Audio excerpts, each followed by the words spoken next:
बुद्धं शरणं गच्छामि। प्रजापति कहती है, सिद्धार्थ की प्रत्येक बात उत्तम होती है, मैं क्यों उसे अन्यथा लेता रहता हूं और शोक करता हूं। लोग तो अपने पुत्रों में ऐसे सद्भाव भरने के लिए तरसते हैं, मेरे पुत्र में हैं और मैं अप्रसन्न रहता हूं। प्रजापति, मैं स्वयं जान नहीं पा रहा कि मैं सिद्धार्थ को लेकर इतना चिंतित क्यों रहता हूं। देखो, कपिल वस्तु का राज्य इतना विशाल नहीं है। इसकी तुलना में पश्चिमी राज्य कौशल और दक्षिणी राज्य मगध खूब विस्तृत हैं। इस पर वैशाली में लिच्छवी भी तो सिर उठाने लगे हैं। कौशल नरेश प्रसेनजीत अभी अभी गद्दी पर विराजमान हुआ है। उमंगे हैं नई नई, कभी भी चढ़ाई कर सकता है। वैसे इस प्रकार डरना मेरी प्रकृति नहीं, परंतु कुमार के साथ कुमार ही लड़े तो क्षत्रिय धर्म पूर्ण हो। प्रजापति, प्रजापति। ओह, चली गई। संभवतः असहमत हो गई मेरी बातों से। मेरी ही भांति ये भी तो सिद्धार्थ के वश में है, परंतु दोनों की प्रेम अभिव्यक्ति सर्वथा भिन्न। आहा, आज फिर कोयल कूक उठी। उद्यान में आम्रकुंज कितना खिल उठा है। लगता है प्रजापति कोई शुभ समाचार सुनाने वाली है। प्रजापति, मुझे दो दो कुमार मिल गए हैं। पुत्री सुंदरी नंदा ने भी तो तुम्हारे गर्भ से जन्म ले लिया। अब कौन सा शुभ समाचार रह गया है शेष सुनाने को? क्या कपिल वस्तु की कुमारियों को पुत्र सिद्धार्थ के हाथों उपहार देना चाहती हो? समझ गया। सिद्धार्थ के बड़ा होने का आभास हो रहा है तुम्हें। गृहस्थी के बंधन में बांधना चाहती हो उसे। दूरदर्शी हो तुम प्रजापति, कितनी भली बात सोची। मैं तो राज्य की सुरक्षा से इतर कुछ सोच ही ना पाया। अरे सिद्धार्थ, अपनी प्रजा को प्रसन्न रखना हमारा कर्तव्य है, इसलिए कुमारियों को तुम्हारे हाथों से उपहार देने की बात सोची है प्रजापति ने। ये देखो, किसी थाल में रत्न जटित हार है, किसी में कर्ण फूल, किसी में कमरबंद तो किसी में बाजूबंद। लो, अपने हाथों से दो कुमारियों को। आहा, मेरा पुत्र कैसे एक एक सुंदरी को बड़े ही भले से देखते हुए उपहार भेंट कर रहा है। दृढ़ धनराज और मंगला देवदत्त के शारीरिक सौष्ठव पर अभिमान करते हैं, इस सौंदर्य पर पूरा देवलोक अभिमान ना करता होगा। छोटे से कपिल वस्तु के महाराज के घर इतनी अपार संपदा, बताओ तो खोता है कोई? कुमारियां एक एक करके समाप्त हो चुकी हैं, केवल एक सुंदरी बची है, रूपवती, घने काले केशों वाली। अरे, ये तो वही है जिसने सिद्धार्थ को युद्ध कौशल के अवसर पर सफेद हाथी भेंट किया था। तो क्या राजा दंडपाणी की बेटी यशोधरा हमारे दरबार में उपहार लेने आई है कुमार सिद्धार्थ से? राजा दंडपाणी मेरा बहनोई भी और मायाव प्रजापति का भाई भी। शाक्य वंश से उखड़ा उखड़ा रहता है वह कोलीय वंश का महाराज। रोहिणी नदी के जल को लेकर शाक्य वंश और कोलीय वंश का झगड़ा आज का नहीं, बरसों पुराना है। इसी झगड़े की भली रिश्ते नाते भी चढ़ गए हैं, फिर भी दोनों देशों के लोग इधर उधर बसे हुए हैं। अरे, सिद्धार्थ के पास तो उपहार समाप्त हो गए देने को। अब देखते हैं कपिल वस्तु के युवराज यशोधरा को क्या भेंट देते हैं। मेरे बुद्धिमान बेटे, क्या सोच रहे हो? दो राजकुमारी को भेंट? परंतु हां, राजकुमारी है वे कोलीय वंश की, उसकी मर्यादा अनुसार ही भेंट देना। नहीं कुछ सूझ रहा ना? हम भी तुम्हें सताएंगे। थोड़ी चुहल भी तो होनी चाहिए राजमहल में। अरे, ये क्या? सिद्धार्थ ने अपना कंठहार यशोधरा के आगे कर दिया। दोनों एक दूसरे की आंखों में आंखें डाले खड़े हैं, मंत्रमुग्ध से। प्रजापति, प्रजापति, इसी क्षण की प्रतीक्षा कर रही थी ना तुम? लो, मैंने अपनी मूक स्वीकृति दे दी तुम्हें। बांध लो युवराज को बेड़ियों में। ये जिम्मेदारी तुम्हारी है। इन बेड़ियों को कसकर बांधे रखना। मैं जब तक जीऊं इन बेड़ियों की खनक सदैव सुनता रहूं। हां, सदैव सुनता रहूं। ऐसा लग रहा है राजा दंडपाणी इस विवाह को स्वीकार नहीं कर पा रहा है। जाने अपने को मुझसे बड़ा राजा घोषित करना चाहता है, अथवा मेरे ही अपनों ने उसके कान भरे हैं पुत्र सिद्धार्थ के विरुद्ध। ओह, मैं इन अपनों के बिना जीने की कल्पना भी नहीं कर सकता, और ये लोग मेरे ही पुत्र का अहित करना चाहते हैं। मानता हूं देवदत्त आयु में सिद्धार्थ से बड़ा है, वीर है, शूरवीर है, परंतु राजकुमारी यशोधरा सिद्धार्थ को पसंद करती है, देवदत्त को नहीं। युद्ध कौशल में सिद्धार्थ की विजय पर कैसे हर्षोन्माद किया था उसने। क्या सभी उसकी ओर न ताकने लगे थे आश्चर्य से। फिर इतना तो अब तक तुम भी अच्छे से जान चुके हो कि देवदत्त क्रोध के अधीन है और सिद्धार्थ शांतचित्त। देवदत्त कामुक है, सिद्धार्थ मर्यादा पुरुषोत्तम। देवदत्त निर्दयी है और सिद्धार्थ पराक्रमी। युवतियां सिद्धार्थ का आदर करती हैं और देवदत्त का तिरस्कार।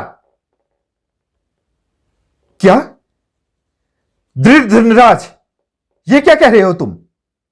शाक्य संघ के प्रमुख विवाह में सम्मिलित होने से मना कर रहे हैं? क्यों?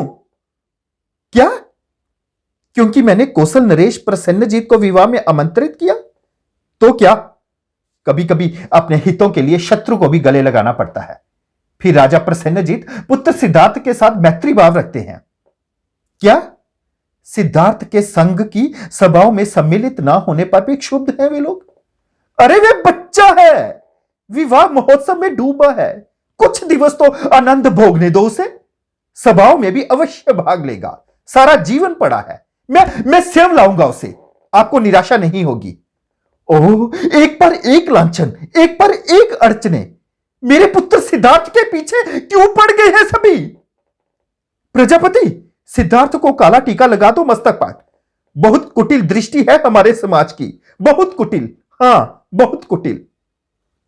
सबको आमंत्रित किया है मैंने इस विवाहोत्सव में।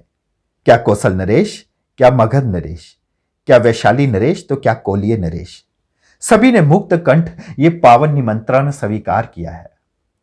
आहा, कपिल वस्तु तरह तरह की रंगीनियों से झिलमिला रहा है।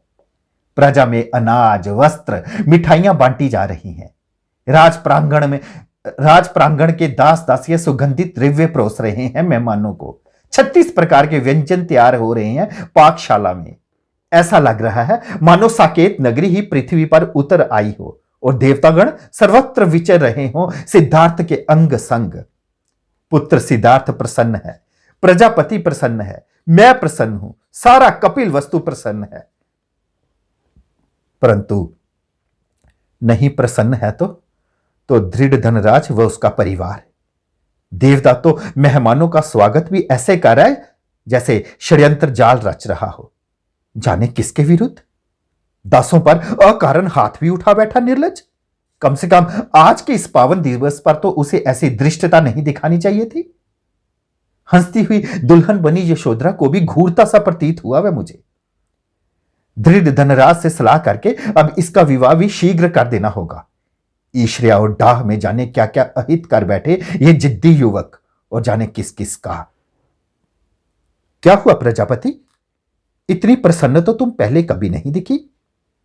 क्या सिद्धार्थ विवाह की रस्में पूरी कर रहा है? घर की औरतें उबटन मल रही हैं उसे? तो मोलो ना प्रजापति, इतना उपटन मोलो उसके शरीर पर कि दिवाकर की काया भी उस कांति के आगे हीन पड़ जाए। अरे इतना काजल भर दो आंखों में कि काले मेघ भी उसकी छटा के आगे नतमस्तक हो जाए। इतनी खुशबुएं भर दो उसके शरीर पर कि पूरा ब्रह्मांड महक उठे शीतलता से। आज कपिल वस्तु के कान्हा का मिलन होने जा रहा है कोलियों की रुक्मणी के साथ। प्रजापति, यदि आज माया भी जीवित होती तो हमारी प्रसन्नता दोगुनी हो जाती ना। परंतु मैं जानता हूं माया कि तुम जहां कहीं भी होगी अपने सुकुमार की छटा अवश्य ही निहार रही होगी। उसके मोह से मुक्त हो जाना सरल नहीं माया। सारी कपिल वस्तु स्तब्ध है। हां, सारी कपिल वस्तु। क्या हुआ? वहां कुछ लोग घबराए हुए से क्यों हैं? सिद्धार्थ के मुख पर भी चिंता दिखी। सब कुशल तो है ना? मैं समझा कुछ गड़बड़ हो गई। मुझे ऐसा आभास हो रहा है जैसे विवाह सामग्री में कुछ था। सभी मेरे अपनों ने मुझसे छिपा लिया ताकि मेरा मन कहीं मैला ना हो जाए और समारोह का स्वाद कसैला हो जाए। क्योंकि क्योंकि राजा बिंबिसार के कक्ष की ओर जाते समय मैंने दृढ़ धनराज व मंगला को किसी बात का खेद मनाते देखा है। ओह, तो इन्होंने पुनः कोई षड्यंत्र? भगवान इन्हें सद्बुद्धि देना, समारोह में कोई अड़ंगा न डाल दें और मैं अपने कर्तव्य पूरे करने से वंचित रह जाऊं। सिद्धार्थ, जानते हो पुत्र, तुम्हारे और यशोधरा के लिए मैंने 3 महलों का निर्माण किया है। ग्रीष्म ऋतु में तुम्हारा कांतिमय शरीर कुम्हला जाता है, इसलिए राजधानी से दूर पहाड़ी के ऊपर पहला महल स्थापित किया है। खिड़कियां और द्वार ऐसे बनाए हैं कि शीतल वायु के मंद मंद झोंके शयन कक्ष पर पड़े और तुम नव दंपति का चित्त शांत हो। प्रकृति में मग्न रहते हो तुम। जब प्रसन्न होते हो मधुर बंसी बजाने लगते हो। भ्रम होता है मुझे कहीं श्री कृष्ण मेरे पुत्र का रूप ओढ़कर, वह भी तो यमुना के तट पर बंसी। मैं युद्ध प्रिय क्षत्रिय महाराज शुद्धोधन ये किन भंवरों में उलझ गया। वाह रे पुत्र प्रेम। सिद्धार्थ, दूसरा महल शरद ऋतु के लिए है और तीसरा वर्षा ऋतु के लिए। जानते हो, ये दोनों महल मैंने राजधानी के भीतर ही निर्मित किए हैं। प्रजापति कहती है पूरा बरस पुत्र और बहू को अपने से अलग रखोगे क्या? सत्य ही तो कहती है तुम्हारी मां। शरीर को प्राणों से पृथक रहते देखा है क्या कभी? अच्छा तो प्रजापति, तनिक ये बताने की चेष्टा करो कि यशोधरा ने हमारे पुत्र को कहां तक बांध के रखा है? क्या सिद्धार्थ की ही भांति नेक हृदय रखती है हमारी पुत्र वधु? दीन दुखियों की सेवा को अपना धर्म मानती है और तड़क भड़क को नापसंद करती है? अच्छा है, बहुत अच्छा है। क्या सिद्धार्थ को एकाकी नहीं रहने देती? उ, उ, उ, उसके ध्यान योग में वह भी सहायक हो होती है? क्या ध्यान योग? प्रजापति, ये क्या कह रही हो तुम? ये योग नवदंपति के लिए है? मेरा तात्पर्य है अभी उनके खेलने के दिन है। योग और तब तो वृद्धावस्था में ही। नहीं, मैं मानता हूं यशोधरा बहुत बुद्धिमती है। तुमने सचेत किया होगा उससे अवश्य ही कि हमारे सिद्धार्थ को दुखों से दूर ही रखना। कोमल प्रकृति है उसकी, परंतु फिर भी होनी का क्या विश्वास।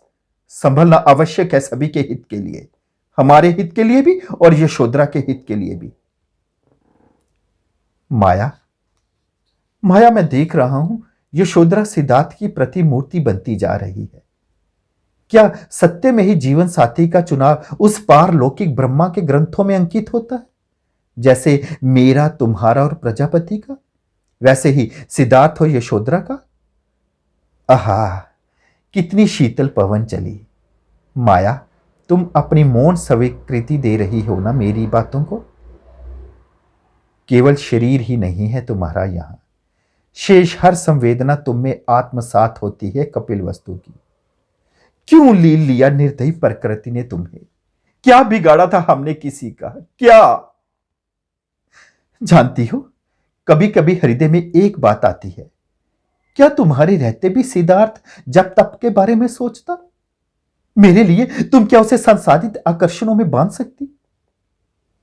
परंतु फिर सोचता हूं प्रजापति ने भी तो तुम्हारा उत्तरदायित्व पूरी निष्ठा के साथ निभाया है। अपने बच्चों की पूर्णतया अनदेखी कर सिद्धार्थ के आगे लाचार हुई है।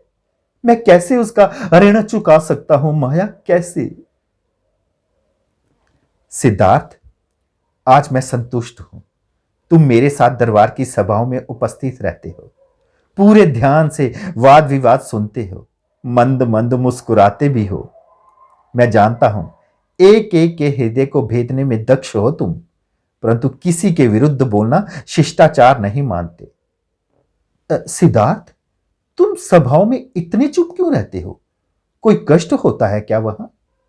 क्या सभी और षड्यंत्रकारी जाल फैला रहे हैं? अराजकता, अंधकार, द्वेष, लालच देखते हो उनकी आंखों में? इसीलिए तो पुत्र चाहता हूं तुम मेरा साथ दो, उन लोगों के ज्ञान चक्षु खोलो ताकि हम कपिल वस्तु को एक अविजित राज्य के रूप में विकसित करें पूरे भारतवर्ष में। पुत्र, तुम पुनः मौन हो गए। सिद्धार्थ, सिद्धार्थ! ओह, चला गया। एक बार फिर मैं तुम्हें मना पाने में असमर्थ हो गया। मैं कितना दुर्बल हूं पुत्र तुम्हारे आगे, और तुम कितने बलशाली। प्रजापति, क्या हुआ? आज पुनः बांसुरी वादन? जानती हो, जब भी तुम अथवा सिद्धार्थ बांसुरी बजाते हो ना, मेरा हृदय दो भागों में विभाजित हो जाता है। एक कहता है सुखद समाचार है, दूसरा प्रहार करता है नहीं रे दुखद समाचार है। अब तुम ना जाने क्या सुनाना चाहोगे? क्या यशोधरा ने गर्भ धारण कर लिया? मेरे पुत्र सिद्धार्थ का अंश पल रहा है उसके अंदर। ओ प्रजापति, ओ प्रजापति! इससे शुभ समाचार मेरे जीवन में आज तक नहीं आया। आज मैं सारी लोक लाज त्याग कर नृत्य करूंगा। कपिल वस्तु के नर्तकों को आमंत्रण दो प्रजापति। ढोल मंजीरे ले आए महल की चौखट पर। आज उनका महाराज उनके साथ नृत्य गान करेगा। तक दिना दिन हंसो, खूब हंसो प्रजापति। आज तुम्हारा महाराज अपने होश खो बैठा है। उसका पुत्र सिद्धार्थ पिता बनने वाला है। देखना प्रजापति, अब यह नन्हा मेहमान सिद्धार्थ को कहीं ना जाने देगा। उसकी किलकारियां जब महल के प्रांगण में गूंजेंगी ना, तब समस्त वैराग्य का पाठ भूल जाएगा वह। प्रजापति, अब मैं शीघ्र ही राज सिंहासन छोड़ दूंगा। मेरा पुत्र उसका उत्तराधिकारी बनने के पूर्ण योग्य बन चुका है, और मैं धीरे धीरे क्षीण होने लगा हूं। प्रजा भी तो अब यही चाहने लगी है, कपिल वस्तु का महाराजा सिद्धार्थ। क्या सिद्धार्थ, तुम सिंहासन नहीं संभालोगे? क्यों पुत्र? यही तो जीवन है। राजगद्दी पिता के पश्चात पुत्र की ही तो होती है। क्या राजनीति में दुर्गुणों की भरमार भी होती है? तो पुत्र, तुम अपने तरीके से शासन चलाना। मैं वचन देता हूं, तुम्हें सलाह अवश्य दूंगा, परंतु तुम्हारे कार्य में हस्तक्षेप कदापि नहीं करूंगा। सिद्धार्थ, सिद्धार्थ! ओह, फिर चला गया। मैं देख रहा हूं, सिद्धार्थ जब भी चन्ना के साथ बाहर जाता है, उसका सामना किसी ना किसी कष्ट से अवश्य हो जाता है, और वह प्रश्नों के घेरों में धंसता जाता है। परंतु वह अकेला कहां होता है?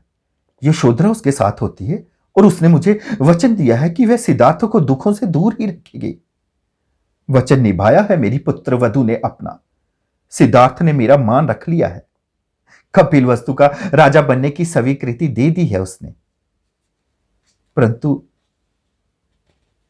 परंतु एक इच्छा पूर्ण होने के उपरांत सिद्धार्थ कपिल वस्तु की सीमाएं लांघकर शाक्यों का पूर्ण साम्राज्य देखना चाहता है। मेरा सिर घूम जाएगा। नहीं सिद्धार्थ, वहां जाने की आज्ञा मैं तुम्हें प्रदान नहीं कर सकता। वहां षड्यंत्रकारियों ने जाल बिछा कर रखा है। तुम्हारा अहित कर सकते हैं वे लोग। देखो मेरे बच्चे, मैं जानता हूं तुम अब बड़े हो गए हो, मेरी छत्र छाया से बाहर निकलना चाहते हैं, परंतु क्या करूं पुत्र, मां बाप के लिए तो बच्चा हथेली का छाला ही रहता है ना, चाहे लाख बड़ा क्यों ना हो जाए। मैं तुम्हें अवगत कराता रहूंगा ना तुम्हारी प्रजा के सुख दुख से। अरे लोग सारी जगह ऐसे ही होते हैं, प्रसन्न चित्त, गुनगुनाते, हंसते खेलते, जैसे कपिल वस्तु में देखे हैं तुमने। नहीं पुत्र, मैं तुमसे क्यों कुछ छुपाऊंगा भला। नहीं, कोई रहस्य नहीं, कोई भेद नहीं। ओह, युद्ध में भाग लेने के लिए इसलिए प्रेरित करता हूं क्योंकि क्षत्रियों का धर्म है। तुम्हारी सुरक्षा के लिए चिंतित रहता हूं क्योंकि तुम्हारा बाप हूं। सिद्धार्थ, सिद्धार्थ, सिद्धार्थ, नहीं, इस तरह रूठ के मत जाओ पुत्र, मेरी चिंता और बढ़ जाएगी और यह चिंता मुझे मारे डालती है। अच्छा देखो, मैं तुम्हें कपिल वस्तु से बाहर जाने की आज्ञा देता हूं। तुम मुझसे रूठ के ना चले जाना। हाँ, मुझसे रूठ के ना चले जाना। मैं तुम्हें कपिल वस्तु से बाहर जाने की आज्ञा देता हूं पुत्र, देता हूं।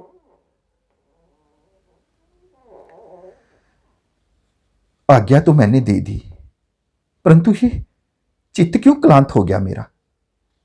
जिसका भय है, कहीं उसका श्री गणेश तो नहीं हो गया।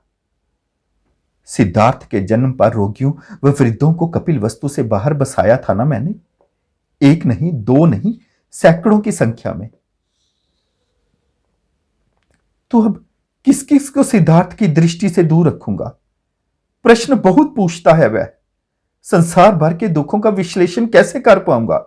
जन्म क्या है, मृत्यु क्या है, कष्ट क्या है, रोग क्या है, चिंता क्या है, असमंजस क्या है, लालच, द्वेष, राग, विषाद क्यों पनपते हैं हृदय के अंदर। क्यों कोई निर्धन है, कोई धनवान, कोई भाग्यशाली तो कोई भाग्यहीन। ये भूखमरी, महामारी, प्रकोप, मैं इन प्रश्नों के उत्तर नहीं दे पाऊंगा सिद्धार्थ। इतना ज्ञानी नहीं हूं। अरे ज्ञानी होता तो तुम्हारे मनोभावों को समझ ना पाता पुत्र। हां, तुम्हारे मनोभावों को समझ ना पाता। क्या क्या कहा तुमने। सिद्धार्थ ने उस शिशु की मृत्यु देख ली और उसकी अंत्येष्टि क्रिया भी।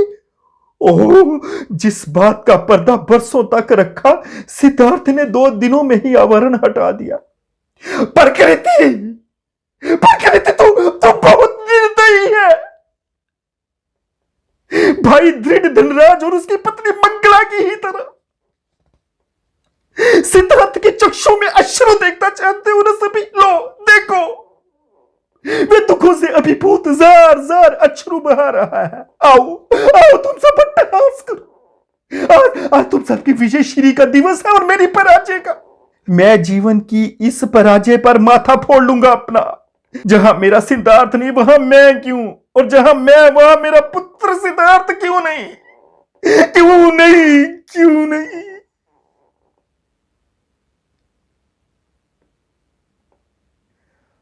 हैं? ये तो यशोधरा के चीखने की ध्वनि सुनाई पड़ रही है, परंतु सिद्धार्थ तो वहां टहल रहा है। उसकी मुष्टियां बंद हैं और चिंता भी झलक रही है मुख से। यशोधरा का चित्त तो शांत है, कहीं जोर से पीड़ित तो नहीं है। ये नवजात शिशु का क्रंदन तो क्या यशोधरा ने बच्चे को